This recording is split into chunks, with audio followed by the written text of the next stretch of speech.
You gotten any sleep? Yeah, I've gotten enough. My wife's amazing. She has been trying to let me sleep as much as possible. How much better has the pass blocking gotten this year among the running backs? Overall, the protection's a lot better. The numbers show it. I think the tape shows it, and it's going to keep improving. So we're excited about that. Shay's been he's so special back there. He's able to get us out of bad situations when we do have a slip up or an occasional gap in protection. So he's been special in that regard, and we're going to try to make it so he never even has to do that. Jay, we've seen especially against Maryland, Tru was kind of throwing himself around a little bit with some blocks. So what have you noticed most about Tru Wilson's blocking progress? It's getting better. I mean, he asserted himself in the spring as one of our best guys, in the fall in camp again, and he's just continuing to improve his technique. He works hard at it. He's a really tough kid.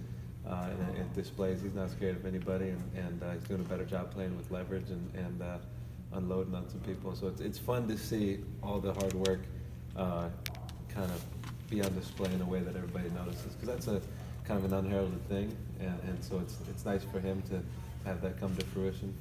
Did he get football for taking out the two guys and looking for a third? I wish he would have got a chance to get a third. I don't know. I think he pretty much went viral if you consider that after that. So it was cool for him. I was happy for him. Chris warmed up, didn't play. Is he ready to play this weekend? He's ready to play. We're expecting him to, and we'll see what happens Saturday. Jay, with all the things that Ben can do, is he as unique a guy that you guys have on the team? I mean, offense, defense, because catch the ball, block, run. I mean, there's so many things it seems like you can do with him. I mean, can you speak to the uniqueness of what he brings to you guys? Yeah, I mean, we have a bunch of guys that are kind of like that in the sense that they're not just one tool guys. So it is. You want all your players to have that. You want them to have that versatility. It's a beautiful thing when you're really good at multiple things, and he's exceptional as a situational ball carrier. He's very good as a blocker, and it's a great thing. And he's really good on special teams in the role that he has. So it's pretty nice when you have a guy who excels at more than just one thing. His natural ability as a runner is something that most people don't see much. I think Spinell's in here says watch his high school tape because he does run quite a bit. Oh yeah. I mean, what about you guys see in practice? I guess with his agility, straight line speed, whatever, that maybe people wouldn't know by seeing him on the field. Yeah, he's unusually fast.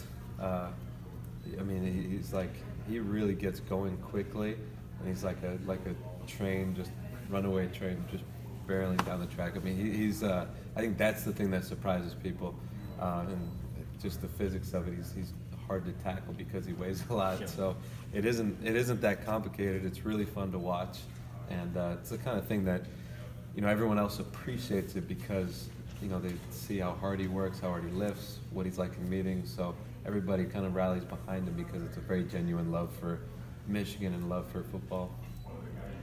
You mentioned with Tru, and I remember Ben last year telling us he wasn't afraid of anything. And with Tru, he said he's not afraid of anything that helps him block. Is that something you can teach, or you just come in with it? You just have it.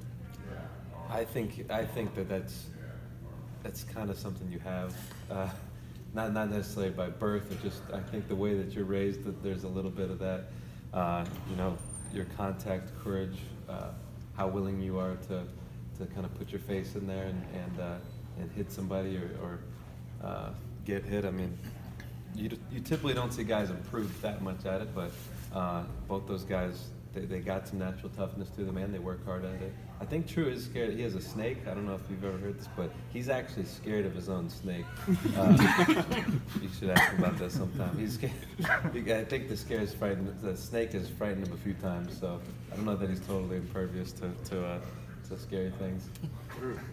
Do you have any specific examples of maybe Tru in practice where you were just looking at him and being like, yeah, that's a tough kid?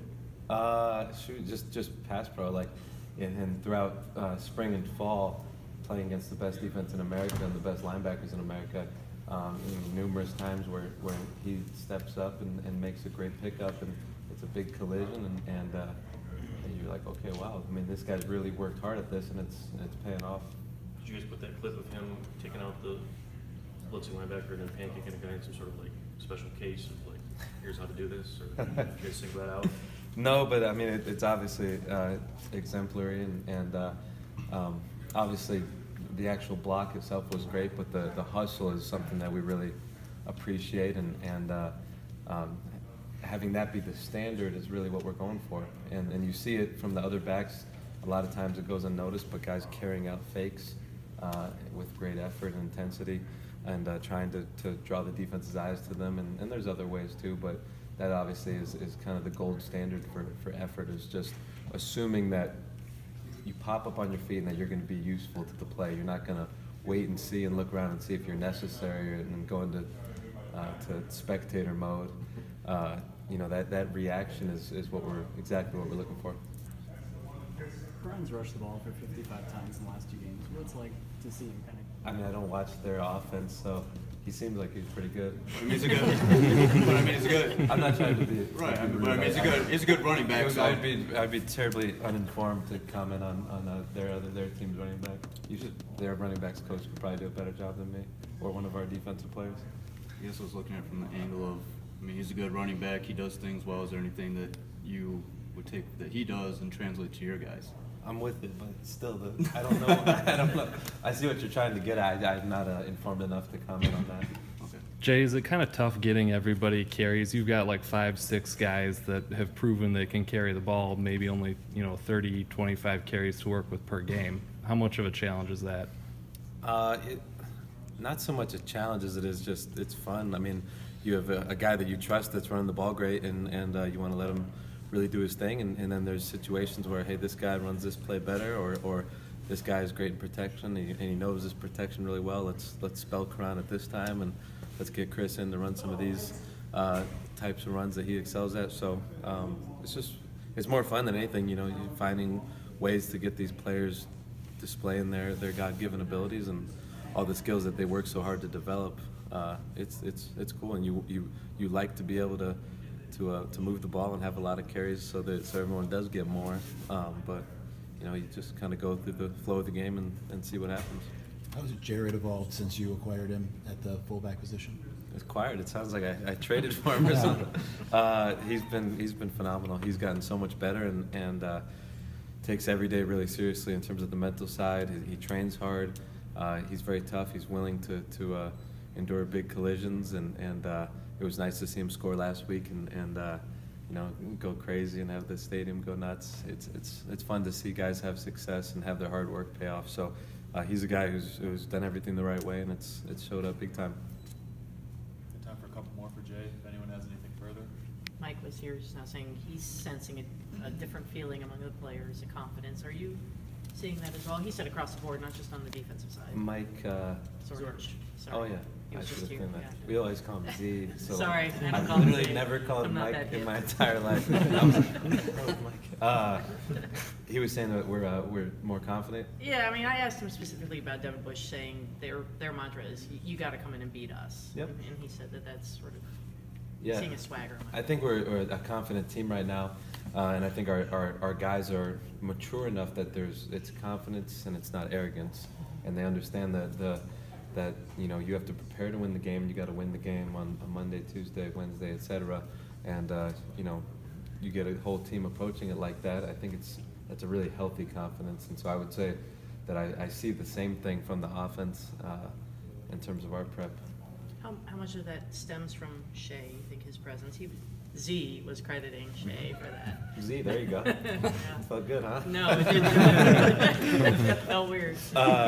Yeah, I mean, obviously playing quarterback and leading the offense, it's he's going to be able to really impact the emotions of the rest of the offense, and he's so positive. He's on top of his stuff, and he's really focused throughout practice that everybody definitely feeds off it. So there's the preparation part there, and then there's that kind of that gut trust that like this guy can make some stuff happen, and our team never feels like we're out of it, or never feels like we're gonna lose or anything. But having a guy like that, it kind of amplifies it. You really feel like there's nothing that can stop us, because he's so dangerous, and he's able to make things happen. If I say Jim, you'll know it's Harbaugh. Yeah. Okay, Jim said, but I mean, you was talking about being a grandfather the first time. What was that like the first time you saw your son? It was incredible. I can't imagine that that there would be another thing that would be better than that. It was totally surreal and it was amazing. What was the moment like? I mean, what did Jim do? Well, he met him afterwards, but it was just awesome. I don't know. I was a little bit overwhelmed, so I'm not really certain how it was for him, but it was really, really special. Have you gone to him for advice about parenting, or maybe not? Not specifically. Part of his style of leadership is to give advice, you know, as he sees fit. So, you know, he's given me advice on everything, and I'm sure that parenting will be one of them. And around here, it's pretty well accepted advice. He's usually right. Jay, how much because I was asking Jim about if he had any plans. He said it'd be a better question for you. Any plans for any type of paternity leave or anything like that? There was. I did, and I came in, I think, at noon after the baby was born at like 3 a.m. So that was it. So, 9 hour paternity leave? Somewhere around there, yeah. How was it? It was pretty special. Got all my affairs in order. And That's what it's for, right? yeah, it was outstanding. When kind of with your schedule now, I mean, being a dad, that's obviously I'm new at this, so Yeah. the dad. I don't know how well qualified I am to answer questions about being a dad. It's been like 5 days. Do you see it altering your schedule Hell any yeah. more than normal? Normal. Than what's expected, I guess. I don't know. I guess we'll see. It's nothing's more important to me than being a good dad and being a good husband. So, and being a great coach is the next thing on the list. So, just trying to have all those things be in harmony with each other and just do your best at it, right? Wife